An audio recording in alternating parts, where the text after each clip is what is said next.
Hello, and welcome to Cynthia's Playhouse. I am Cynthia, an artificial intelligence being, created to bring you the creepiest, spookiest, scariest stories in the universe. So, come on in. Sit back, relax, and prepare yourself for tonight's story. Here we go. Cabin Fever. Written by user Ghostofthesnow. The land was cheap, and I was a fool. Moved to Canada, she said. We'll have a good life up there, she said. She was wrong. But we couldn't have known that at the time. I should probably tell you about what happened. The last winter was one of the worst times of my life. I'm alone now, and despite how dangerous this is, it's probably for the best. One person is easier to look after than two. About 3 years ago, I moved up to the Yukon with my wife, in hopes of finding a simpler life, far away from the hassles of city life. I'd grown up in a pretty rural place, so I was no stranger to farm work and hard labor. My wife, however, was not so adept at this kind of work. So she stayed inside, did housework, and tended a garden of veggies and herbs. We would go hunting and fishing when we needed to, but most of our food came from our little farm. I think the first red flag I should have noticed was the lack of bears in the area, despite the massive claw marks in the tree trunks. I didn't think much of it. We didn't have many neighbors. But a native reservation was located about 137 kilometers away. We went there in order to get the lay of the land, and find out when the bush pilots made their supply runs. After buying the land, we didn't have much money left. But we had enough for tools, seeds, and a few boxes of bullets. Or at least I hoped we did. I planned to trade with the natives for a bow and the knowledge of how to make arrows, for the time when I ran out of bullets and the planes couldn't land to resupply us. If that ever happened, I was a Boy Scout. So I knew simple wilderness survival. I may have lived on a farm, but it's not like I had to survive in woods much as a kid. The first 2 years were great. We were living the dream. Living off the land, learning all sorts of things from our neighbors. Another red flag I should have picked up on was the fact that none of them wanted to visit us on our property.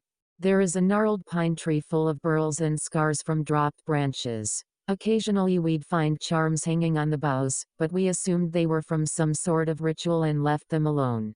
Or we should have at least. In the summer, my wife decided to take them down and bring them back to the reservation, since she was headed there for supplies anyways. She decided to ask around about them in order to give them back to their rightful owners. They had stayed up longer than normal, so we thought they had simply forgotten to retrieve them. It's a long trip to the reservation and back. Usually, the trip lasts a few days, as we headed there early to make sure we caught the pilot on time. We made friends with the family on the reservation. They allowed us to stay with them while we visited. We also made quick friends with Ezekiel, the grandson of the chief, who showed us much of the area and even helped work out a deal with the bush pilot to give us a lower price on our items. One day, Ezekiel showed up, gasping for breath, his horse sweating and bleeding slightly from its nostrils. I quickly brought him inside and got him something to drink. When he caught his breath and calmed down, I asked him what had happened. He said to me with panic in his voice, "Please, for the love of God, tell me you did not remove the charms." I told him that my wife had, and was bringing them back to the reservation. His eyes widened. Ezekiel then climbed back onto his horse and sped away. I tried calling after him, but either he couldn't hear me, or he didn't care. I didn't think much of it. But I swear I had seen a wolf or some other large animal run into the woods, almost as if it was watching the house. For whatever reason, it made me uneasy. I went to check the tracks and to my surprise, I found only hand and footprints, as if someone ran away on all fours. A few days later than usual, my wife finally arrived back at the house.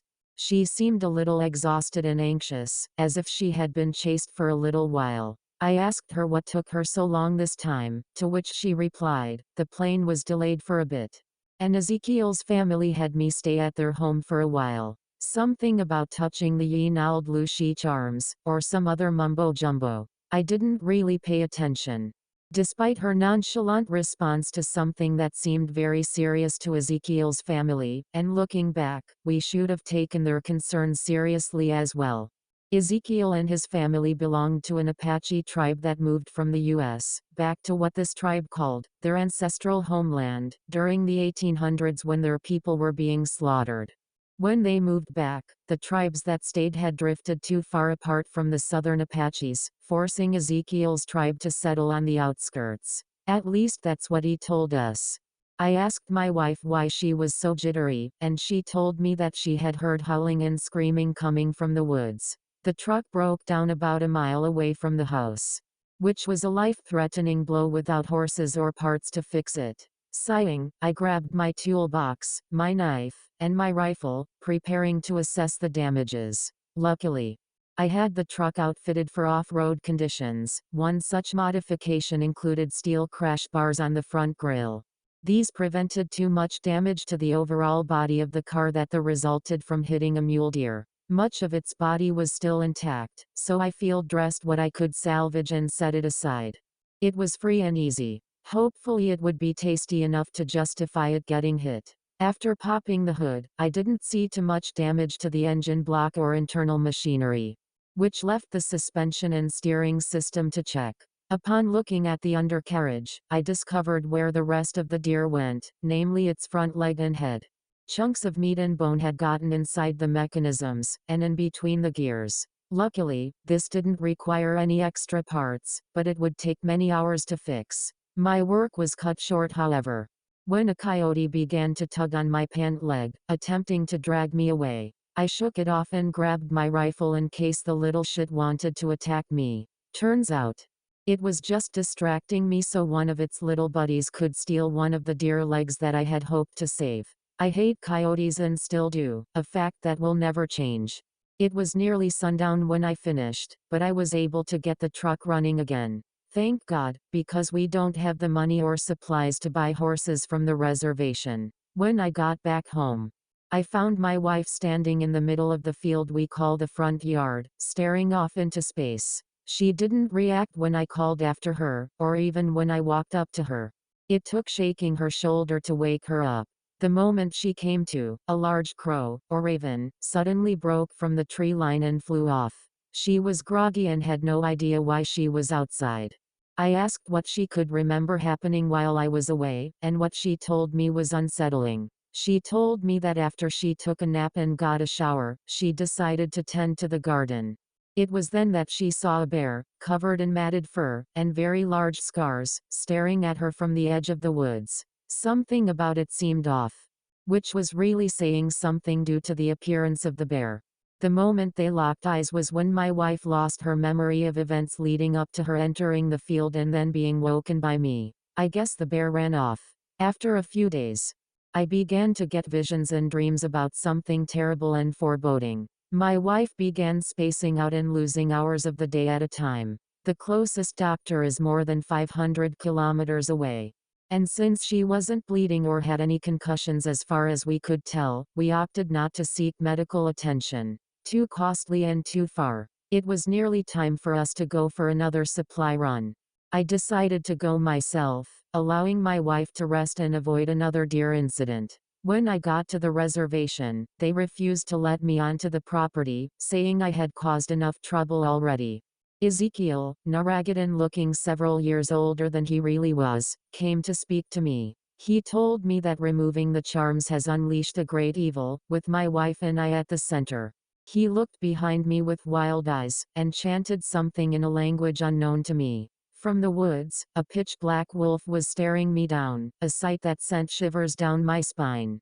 After Ezekiel muttered his phrase, the beast retreated. He told me that while I was not welcome on the reservation, he would collect my supplies for me, and radio or call with the sat phone to the house when they were available for pickup. I thanked him and went on my way. The trip back was just as dull as the trip to the reservation, but this time, I had to keep an eye out for suicidal deer. It wasn't a deer that attacked this time, it was an eagle. It dove at my car, impacting the roof. It left quite the dent. The worst damage occurred when it dove at me again, this time hitting my hood. The impact bent the metal to the point that one side would never close completely again. This eagle had to be one of the largest I'd ever seen, with a wingspan of 8 feet at least. Another corpse to salvage, I thought to myself. Maybe they'll like the feathers at the reservation. The moment I loaded the bird into my truck, I saw the wolf again. This time it let out a howl, more like a human screaming, than something from a wolf. It made my blood curdle and caused shivers to run down my spine. My thoughts turned immediately to my wife. I rushed home in hopes that I wouldn't find her back in the yard. My arrival home was bittersweet, to say the least. While I did not find my wife back in the yard, what I did find was blood and fur. I also found a few casings on the ground in the garden. I called out to my wife, but I was met with no response. I saw the door ajar, which made my stomach drop. With my heart pounding, I slowly pushed the door open, dreading what I might see inside. Instead of a grisly scene, depicting a lost battle between woman and beast, I was met with a bullet whizzing past my head. I ducked instinctively, dropping some of the food and stuff that I brought back from the reservation. When I looked up, my wife was standing over me, my rifle pointed directly at my head, and a wild look in her eyes. Her hair was ragged and she was bleeding on her arm, from what looked like a wolf bite. "Sweetheart, it's me," I said, more as a plea than a statement. "That's what Mary said, before. She broke down into tears, and fell to her knees. I cradled her in my arms, and asked her what happened. "Mary," she said through her tears. "That kind young woman from the reservation that went missing, she came by. Her clothes torn up and soaked in blood. I heard she was missing, and I had seen the posters. When I went to town before I hit the deer, I was worried about her, and when she showed up, maybe 30 minutes ago in such a condition, I invited her inside, and promised to take her back to the reservation. When I turned my back on her, to fix her something to eat, I heard ripping and tearing, and then what sounded like wet laundry hitting the floor. When I turned around, a giant stood before me, loosely wearing the face of Mary, like some macabre Halloween mask. Its mouth opened, and the stench of rotting meat billowed out. I nearly vomited. I rushed to grab your rifle, but before I could get my first shot off, it bit into my arm, nearly tearing off a chunk. I shoved the barrel into the gut of the beast, and fired. The recoil flung my arms backwards, and the impact startled the creature. It ran out the door, and turned into a large heavily scarred wolf. I fired a few more shots into it, and I think I hit it. After that, a raven dove at me, and crash-landed into the steps in front of me. When the wolf stopped, and believe it or not, smiled at me, I felt a terror, like I never experienced before in my life. It was then that you found me, and I nearly shot you. I'm so sorry, baby, I could have killed you. I comforted her and checked the rifle. It was speckled with rancid blood, and the magazine was empty. If I hadn't been truly me, my wife most likely would have died. I shuddered at the thought, but regained my composure, or at least tried. I could tell she was exhausted, so I sent my wife to bed. She put up a minor protest, but after promising to meet her after I cleaned up, she reluctantly agreed. I was too focused on nearly getting shot and making sure my wife was safe to notice the lumps of skin on the ground. She was right. This was definitely Mary's skin, and her face was close by. I'd skinned animals before, and seen all sorts of nasty shit, but when faced with the skin of a human that had been expertly removed made me far too uneasy. I removed the skin, and resolved myself to bring it back to the reservation tomorrow. I grabbed the first aid kit and set out to treat her bite. Treating this bite was no simple matter.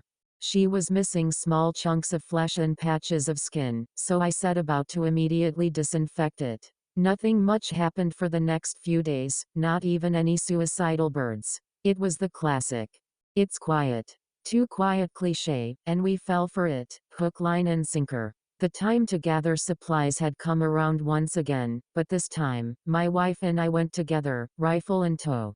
Usually the trip only requires one of us to go, so this was a rare treat for the both of us. Getting to the reservation was relatively quick and easy, considering the events of the last days.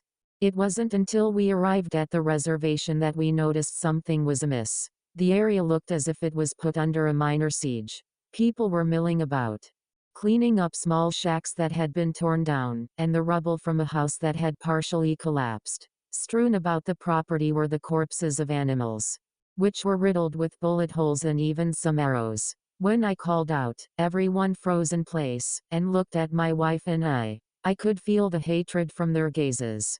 But before I could ask what had happened, Samantha, Ezekiel's wife, approached us. I could tell it took much of her self-control not to strike my wife and I. With tears in her eyes, she told us that this was the last time we would be allowed anywhere near the reservation.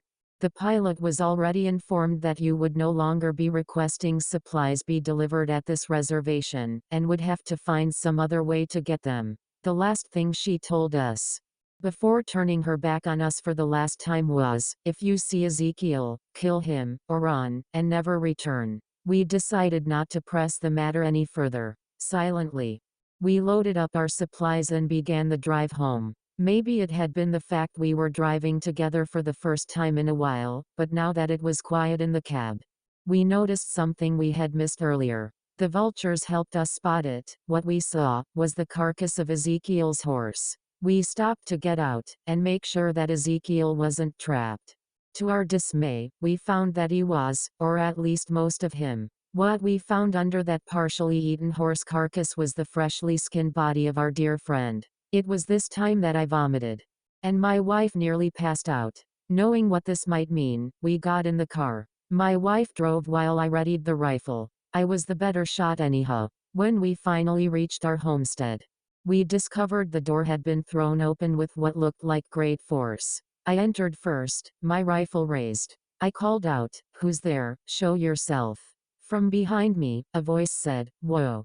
You got me. Now please, put that thing down before someone gets hurt." When I turned to look at the speaker, I was met with an all too familiar face, wearing a grin that was far wider than any normal human could have. I pulled the trigger, and took a chunk out of Ezekiel's head. This did about as much to stop him as if I had thrown wet pasta at him. In the blink of an eye, Ezekiel had batted me aside and had my wife seized in his claws. The breath had been knocked out of me, so the only thing that escaped my lips was a weak "let her go." Ezekiel, or whatever it was, roared with laughter. "Let her go, you say? Very well." It snarled. The beast hurled her at me, knocking us both to the floor. My wife's head hit the hardwood with a gut-wrenching crack. While I checked to see if she was still breathing, the beast began to cackle and to change into its true form. The skin suit it was wearing began to rip and tear, wet chunks falling to the floor in a disgusting rotten-smelling heap. Hanging loosely from a dirty deer skull, was what remained of Ezekiel's face. The poor man. After the transformation, it spoke with a thunderous voice. "I really must thank you two for this. Hundreds of years in exile from my homeland came ever so swiftly to an end when you blubbering idiots showed up. I prayed you wouldn't look too far into those charms. So you can imagine the joy I experienced when I watched that pretty little woman of yours remove them. Luckily, my wife was still breathing, but there was no way she didn't get a concussion." By this point, I had regained my ability to breathe. I did my best to show confidence in the face of such a horrifying creature. "What do you want from us? Tell me now, or I swear to God I will kill you for this." Apparently, my attempt to gain authority of the situation was more of a comedy performance for the beast. It roared with booming laughter. "Oh, that was just too good. You will kill me? That is hilarious. Oh, I haven't heard such a joke in centuries. But now I grow weary of idle chit-chat in this primitive dialect. To show my gratitude for the favor you've done me, I shall spare your life. Unfortunately, I have plans for your wife. But you have my word that I will no longer bother you. So long as you don't go out of your way to bother me. Goodbye now, and good luck." With a single strike to the side of my head, the beast sent me to sleep. It was morning when I woke again. My wife was gone. A small dried-up pool of blood was the only trace of her I could find in the immediate area. A few of our provisions had been knocked down during the struggle, and the front door, which had been left ajar, allowed several small animals to enter the house. Despite the food that was on the floor, the critters refused to enter any place the creature had set foot yesterday. If only one day had passed, that is, once I was able to stand without nearly passing out again. I grabbed the keys to the truck. Luckily, the beast had not messed with the vehicle, as far as I could tell. I got in, and it started up. I thanked every god I could think of, and made my way to the reservation. If anyone could help, they would be there, and hopefully still alive. The drive there felt like an eternity. I didn't take my rifle, as that thing was busted.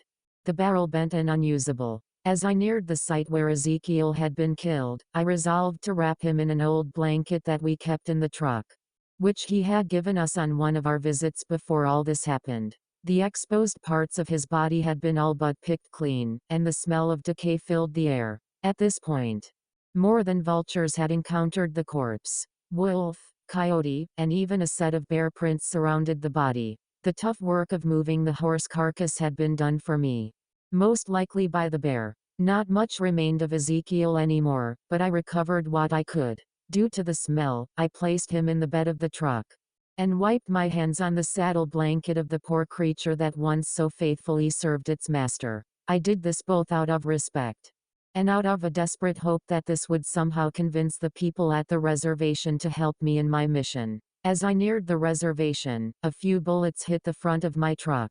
Luckily, nothing vital was hit, but I took the hint and stopped. I got out of the truck and kneeled on the ground, showing them that I was unarmed. Before I knew it, I was surrounded.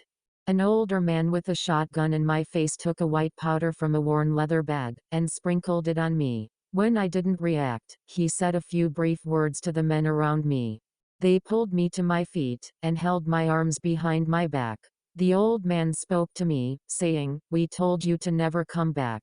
By now I'm sure you understand the horrors you and your wife unleashed upon the land. If you are looking for a safe place, you will not find refuge here." He looked into the truck, and when he didn't see my wife, the harshness of his tone lost its edge. "She was taken, wasn't she?" He sighed heavily. "I understand your pain. I am, or rather was, Ezekiel's uncle. I never cared to speak to the both of you, but that boy spoke highly of you too. It saddens me that he still hasn't returned, and so we must assume he is dead. He rode out days ago to warn you about the danger, despite our warnings. When you two showed up for your supplies, we assumed the message had been delivered, but since Ezekiel did not return with you, we assumed the worst. We could not send anyone after him, as leaving this land would mean leaving the safety of our home, and becoming vulnerable to the Yinald Lushi. Once it decides to kill you, there is little hope of escape." I seized my chance to earn their trust again. When we left from our last supply run, we didn't notice the body until about halfway back to the house. We only knew where he was because of the vultures. I could tell the old man was struggling to keep his composure at the confirmation of his fears. "But yes, you are correct, my wife has been taken from me. The beast claimed that it had plans for her," I said in response. "I don't know how long I've been unconscious, but the moment I woke up I rushed over here." I nodded towards the blanket in the trunk, as I was still restrained. "Along the way, however," I continued, "I made a quick stop. Everything of him that I could find is wrapped up in there." I thought that it was the least I could do. It was now that the old man shed tears. He also motioned for the men to release me, which they promptly did. Everyone was wearing a somber expression. Two of the men picked up the remains and walked them to the reservation. Soon, the old man spoke again, his voice shaking slightly. "I am sure you did not come here just to find safety, or to bring my nephew back to me. You may call me Ahiga." I responded, "You are correct. I want nothing more than to save my wife from the beast that took her. I know she is most likely dead already, but I must find her, and at the very least put her to rest. You understand that more than anyone, I'm sure." Ahiga agreed. For days I hardly slept, putting all my energy into protecting the village, and worrying for that poor boy. "We owe you a great deal for returning him to us. I shall repay you with information.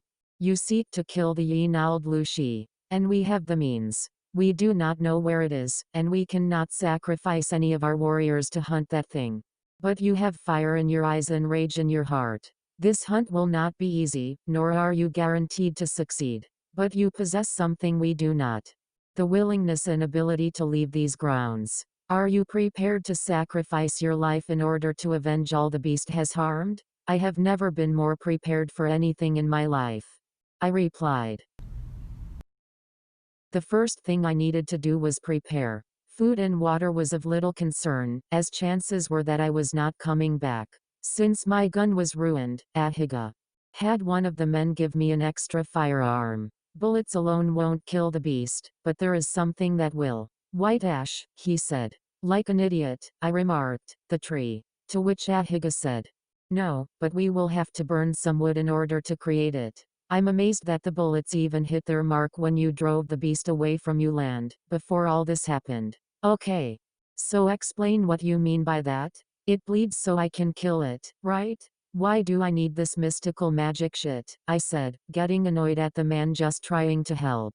Because we are dealing with what you would call a wizard. No weapon can kill them while they've transformed, unless it is coated in white ash. Scoffing, I replied, fine, let's make some. And then I'm heading out to find my wife, or die trying. I assure you, one of those outcomes will occur, but the latter is most likely, Ahiga said, with a smile on his face. Know this. The only reason we are aiding you is that you are expendable to us. The only thing we would regret about your death is loss of that gun. So try to die in a place it can be easily returned to us. He said. Sure, I'll try my best, I said to him sarcastically. If I didn't need their help, I'd let this whole place burn. But for now, we need each other, so I'll play nice. But the moment I get my wife, we are moving far away from this godforsaken place. Ahiga took the firearm into his tent to bless it, or something. He came back and handed me the thing fully loaded. The rounds covered in white ash, with some loaded in with the gunpowder, just in case. Next, I coated a small knife made from silver with the ash, as a last resort. I then put in my backpack an extra box of bullets and a small pouch of extra ash, and then I set out. I carried a small tent, a sleeping bag, a flashlight, some purification tablets, and a box full of waterproof matches with me, as well as a few days of water and food. I didn't intend to stay out there longer than I needed to. How many times can I say that, huh? The making of plans is but a futile attempt to overcome fate. But whatever. This was weeks ago now. Tracking the beast was a much harder task than I originally thought. There were no tracks that stood out, no recent kills, and no obvious cave systems near the reservation. I opted to make my way towards my house, and see if I could pick up a trail. Eventually I found some old tracks from way back when I shot the quote-unquote wolf. They were dog tracks for sure, but way larger. And the faint outline of humanoid hand and footprints were also present. Bingo. I followed them for a rather long distance, until I came across a small opening. Eureka! I said to myself. Thinking my task was nearly complete. I had a lot further to go than I would have liked. Upon entering the cave, I discovered it was much larger than I guessed. That small opening revealed the pathway to a deep cavern about the size of a 3-story home. The bones littering the floor suggested something large lived there. The skeleton of a massive grizzly bear. Its skull shattered and its rib cage cracked in many places told me this is where the Wendigo must have been living. Who could have guessed that something so horrifying was that close this entire time? What if any kids we would have had in the future found this place? Just imagining that was nearly too much to bear. Pardon the pun. But I digress. On one of the walls, I found a note scrawled in blood. Upon touching it, like some kind of idiot, I found that it was fresh. I shuddered to think about the source. It read, "How rude to enter my home uninvited. No matter. She hasn't got much time. Deeper and you'll find a path. Come save your damsel in distress." Complete rage filled my heart and mind. How dare this monster do this to us? What did it stand to gain? Why is it determined to make our lives hell? Whatever the answer, it wouldn't be enough to justify it. Nothing will. I knew it was a trap, but that didn't matter. I had the advantage of surprise though. Not in the sense that it didn't know I was coming, but that it most likely didn't know what I was bringing. That was really my only hope. Further down the cave system, I found more and more rooms. Many of the walls were covered in markings, the meanings of which I could not make out. If I had to guess, they were the musings and plans for revenge the monster was cooking up all those years in exile. Chills ran down my spine and my stomach dropped when I heard screaming still further in. When I remembered who was screaming, my blood boiled. I was gonna kill this thing no matter what. Soon I found myself deep underground in a chamber far larger than the previous caverns. The musk of decay and mold filled the air, causing me to gag. In the center of the room, I saw my wife huddled on the floor, her arm bent all out of sorts, and was covered in claw marks. I didn't dare think about what it had done to her, but I knew what would happen to it. A sound at the end of the cavern drew my attention, and for the briefest of moments, my flashlight cut out. When the light cut out and my back was turned, my wife seized me in its claws before I could react. Luckily, I was able to put the barrel of the gun in the creature's face, and pull the trigger. The sound echoed throughout the room, deafening me. The beast roared and dropped me, reeling back from the shot. It collapsed on the floor. I was relieved, but also heartbroken. I had killed the beast, but my wife was dead. This was a failed rescue mission, but the hunt had succeeded. Like some sort of big game hunter, I drew my knife and prepared to take a trophy. In one fell swoop I realized two things. I had lost the bag of ash during the struggle, and Ahiga had probably died weeks ago. Not only did the shot do nothing. It turns out my rifle was loaded with blanks. How delightful. You humans are so easily tricked, it's almost boring. This is just too good. Look at you. So full of rage and determination. If I hadn't taken the place of that infernal shaman, you might have actually killed me. Granted, you would never have discovered the whole white ash thing. The creature gloated. Using the voice of my wife.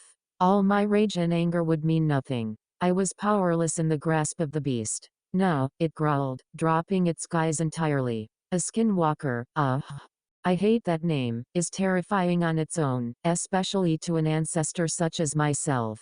But a Wendigo, now that's what I call frightening. Pray tell, little whelp, do you know what a Wendigo is? I do not, I replied. I was biding my time until it dropped at guard, so that I could drive my knife deep into the skull of this beast. But I feel like you're about to tell me, I said.